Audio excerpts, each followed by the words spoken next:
കേരളം വിറങ്ങലിച്ച കരിപ്പൂർ വിമാന അപകടത്തിന് ഇന്നേക്ക് 5 ആണ്ട്. ദുബായിൽ നിന്നുള്ള എയർ ഇന്ത്യ എക്സ്പ്രസ് വിമാനം ലാൻഡ് ചെയ്യുന്നതിനിടെ നിയന്ത്രണം വിട്ട് കൂപ്പുകുത്തി പിളരുകയായിരുന്നു. 21 ജീവനുകളാണ് അന്ന് പൊലിഞ്ഞത്. സമാനതകളില്ലാത്ത രക്ഷാപ്രവർത്തനം ഒരു റിയൽ കേരള സ്റ്റോറിയായി മാറി.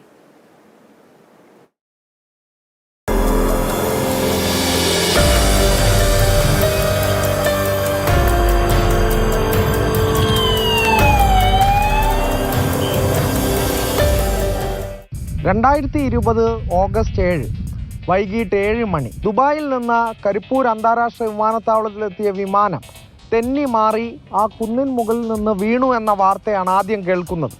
പിന്നാലെ 3 പിളർന്ന വിമാനത്തിന്റെ ചിത്രങ്ങൾ കണ്ടു.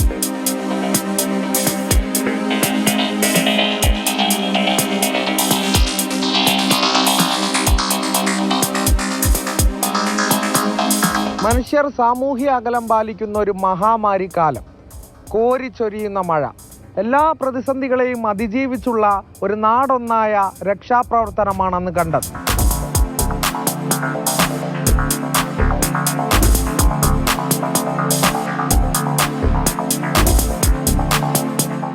നാടിനെ ഞെട്ടിച്ച ആ ഒരു ദുരന്തം നടന്നിട്ട് ഇപ്പോൾ 5 വർഷം തികയാണ്. അന്നത്തെ ആ മഴ, കോരിച്ചൊരിയുന്ന മഴയത്ത് ഇവിടുത്തെ നാട്ടുകാരുടെ സന്ദർഭോചിതമായ ആ പ്രവർത്തനം കൊണ്ട് അന്ന് കുറേ ആളുകളെ രക്ഷപ്പെടുത്താൻ പറ്റി.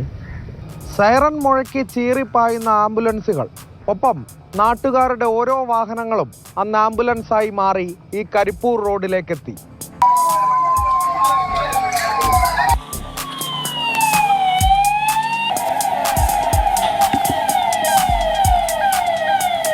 ശരിക്കും ഒരു ഭീകര ദൃശ്യം തന്നെയായിരുന്നു അത്.